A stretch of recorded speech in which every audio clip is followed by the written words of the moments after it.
جی students, آج کی video میں ہم حکیم منظور کی حالات زندگی اور شاعرانہ خصوصیات کے بارے میں پڑھیں گے۔ تو چلیے اسٹارٹ کرتے ہیں۔ سب سے پہلے حالات زندگی دیکھیں۔ اصلی نام محمد منظور اور قلمی نام حکیم منظور تھا۔ منظور 17 جنوری 1937 عیسوی کو سری نگر میں پیدا ہوئے۔ ابتدائی تعلیم اسلامیہ ہائی اسکول سری نگر میں پائی۔ اس کے بعد ایس پی کالج میں داخلہ لیا اور FSc کی ڈگری حاصل کی۔ بعد میں آرٹس مضمون کو اپنایا اور علی گڑھ سے ادیب کامل کا امتحان پاس کیا۔ حکیم منظور ایک قابل اور ذہین انسان تھے۔ ذہین کا مطلب ہوتا ہے تیز دماغ والے۔ اپنی محنت اور لیاقت کی بدولت کسٹوڈین جنرل بنے، پھر ڈپٹی کمشنر رہے۔ اس کے بعد ناظم تعلیم کے عہدے پر بھی فائز رہے۔ ناظم تعلیم کا مطلب ہے ایجوکیشن ڈپارٹمنٹ کے ہیڈ۔ سرکاری ملازمت سے ریٹائر ہونے کے بعد پوری زندگی ادب کی خدمت کرتے رہے۔ ایک لمبی علالت کے بعد 21 دسمبر 2006 عیسوی میں وفات پائی۔ علالت بیماری کو کہتے ہیں۔ اب غزل گوئی دیکھیں، جس کو ہم شاعرانہ خصوصیات بھی کہتے ہیں۔ حکیم منظور ریاست جموں کشمیر کے ایک معروف و مشہور شاعر ہوئے ہیں۔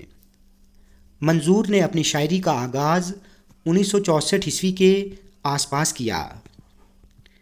انہوں نے نظم، غزل، دوہے، ہائیکو وغیرہ جیسی سبھی اصناف سخن میں طب آزمائی کی ہے، لیکن غزل ان کی محبوب صنف رہی ہے، یعنی سب سے پسندیدہ صنف ان کی غزل رہی ہے۔ منظور کی غزلیں نئی غزل کی اچھی مثال کے طور پر پیش کی جا سکتی ہے۔ یہ نئے احساس کے حامل ہیں۔ حامل کا مطلب ہوتا ہے بوجھ اٹھانے والا۔ حکیم منظور کی غزلیں الفاظ، اسلوب اور افکار کا بالکل مختلف منظرنامہ پیش کرتی ہیں۔ افکار فکر کی جمع ہے، یعنی خیالات، اور اسلوب کا مطلب ہے انداز بیان۔ غزل کے لیے منظور نادر بحریں استعمال کرتے ہیں۔ نادر کا مطلب ہے جو کم استعمال کی گئی ہوں۔ بحریں یہ میٹر ہوتا ہے جس میں غزل کہی جاتی ہے۔ ان کے کلام میں نئی نئی تراکیب اور تشبیہات و استعارات کا استعمال دیکھنے کو ملتا ہے۔ تراکیب ترکیب کی جمع ہے، یعنی نئے نئے الفاظ کا مرکب۔ تشبیہات و استعارات، جس کو ہم انگلش میں سیملیز اینڈ میٹافر کہتے ہیں، اس پر میں نے ایک الگ سے ڈیٹیلڈ ویڈیو بنائی ہے۔ اس ویڈیو کا لنک میں اس ویڈیو کے ڈسکرپشن میں دے دوں گا، آپ اس کو ضرور دیکھیں۔ ویسے بھی ان پر الگ سے ایک سوال پوچھا جاتا ہے۔ انہوں نے اپنی شاعری میں عام فہم الفاظ کا استعمال کیا ہے۔ عام فہم کا مطلب ہے عام بول چال کی زبان۔ انہوں نے اپنی شاعری میں کشمیر اور کشمیر کے سماج کی بہترین عکاسی کی ہے۔